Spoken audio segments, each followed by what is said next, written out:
Yes. All right. All right.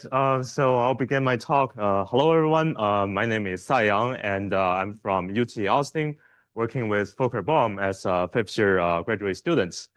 And well, I would like to briefly advertise myself. I'll be looking for jobs in the coming cycle, and I'll also advertise for Junior. He's also coming here looking for jobs. He'll be giving a poster. And I'll give special thanks to Aaron for giving me, like, talking me about this fantastic workshop. So that's why I get to know here and participate. And today I'm going to talk about primordial black holes as potential seed for galaxies and supermassive black holes. And this represents one branch of my research on the effect of alternative dark matter on the early universe. So for my talk, I'll break down my talk into three parts. So first, talk about the results from the latest JWST observations, and then give a quick introduction to the primordial black holes as the background. And last part, most importantly, I'll talk about my work on the role of massive primordial black holes on galaxy and supermassive black hole seeding. Yeah, coming to the first part, well, since the launch of JWST with its unprecedented capability of catching the faint images, faint objects, people are starting to probe within the redshift forefront.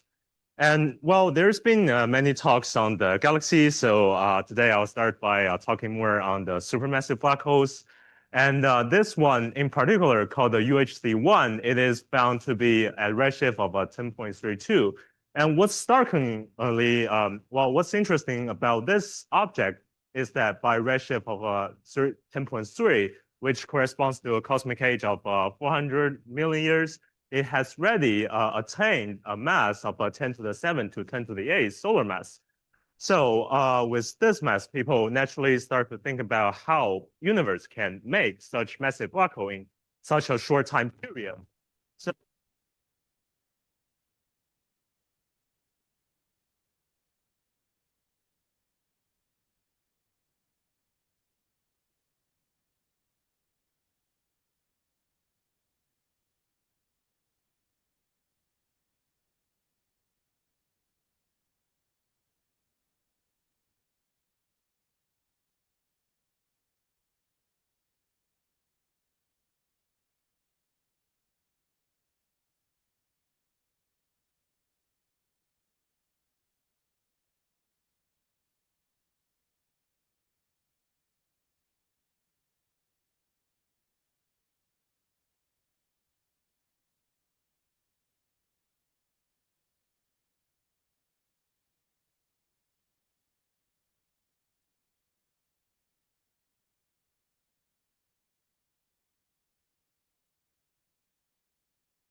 black holes. And there also might be some black holes that's orbiting around the galaxies, didn't fall into the galaxies. So this is more like an overall picture, and this is the picture that I'm also pursuing. Here, this comes to one of the famous plot by Carl et al. For the landscape of the primordial black holes. And here, one parameter very important is the FPBH represents the density fraction of the primordial black holes within the dark matter. So you can see like this fraction has been constrained by many different astrophysical phenomena. And here, what I've been studying for my PhD career is this mass range. Of course, there are people studying different mass range, but the reason motivation for me is like in this mass range, you might have some non-trivial astrophysical phenomena in terms of star formation or galaxy assembly. And in particular, my talk here will focusing on like heavier C, like 10 to the 6 solar mass. Well, you might notice that there are some constraints for this more massive primordial black hole seed, but the strangest constraint is still given by the dynamical constraints. And this one is given by the CMB constraints, which is still in debate.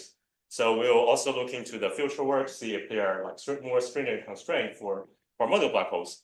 But also our main picture is that even if primordial black hole is a small fraction of the dark matter, it still has like non-trivial astrophysical effect.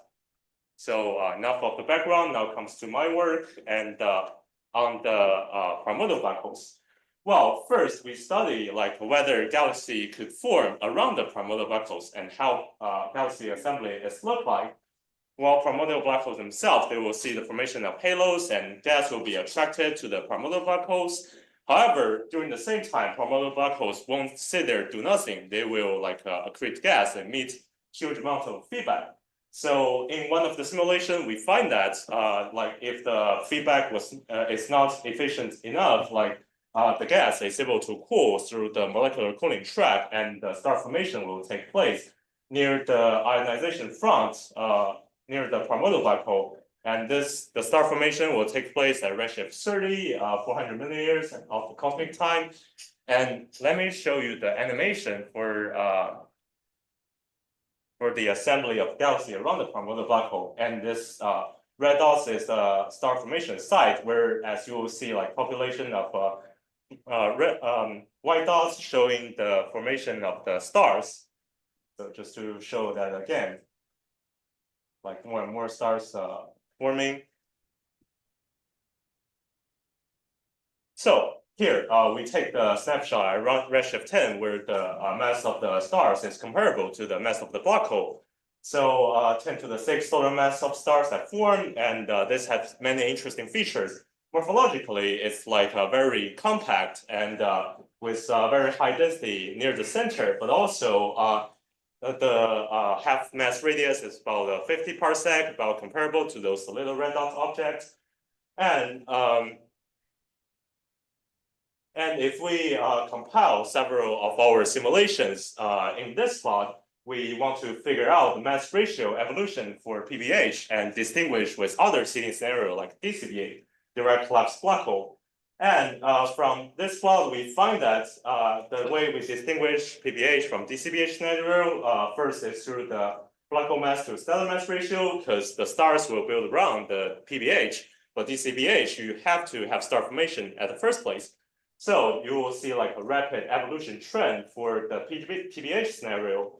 And also, if we look at the black hole mass to dynamic mass ratio, those halos hosting black holes will be expecting like overly massive primordial black hole with respect to the dynamical mass. So this object, Abel 2744 QS1 in particular, is an extremely interesting one because it's hosting like overly massive black hole with respect to both its stellar component and its halo mass or dynamical mass. Wait, it's finished. Yes. Can I see your microphone for 1 second? No, yeah. Can you take some for 1 second?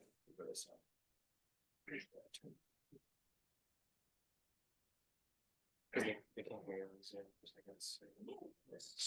All right, now try it. Yes. We're good. Can you all hear? Yes. Yes. So this is like after we have that paper, we immediately have this project like ABEL 2744 QSO1 because those observation group find that this object having very low metallicity, and we use our simulation to do some post-processing and find that the heavy seed or light seed scenario will be hard to explain this object in particular, but PBH will might be providing a better explanation. And also here I would like to advertise my latest work on the possible binary supermassive black hole formation induced by PBH. This, well, we have to first assume like Lyman-Werner radiation from black hole feedback, but also assume like strong baryon dark matter streaming. So in this case, well, it forms under a particular condition. The gas cloud, instead of forming stars, it will aggregate in the wake of the PBH trajectory, and it will grow to very massive, like 10 to the 5-ish solar mass, and going through the atomic cooling track.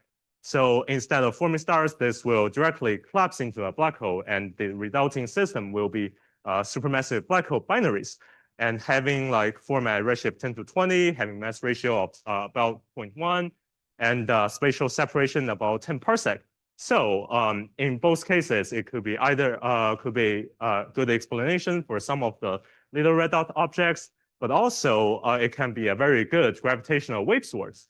So this has a huge implication in the future observations. So this comes to the conclusion of my work, and massive PBH could really do much to the cosmic history.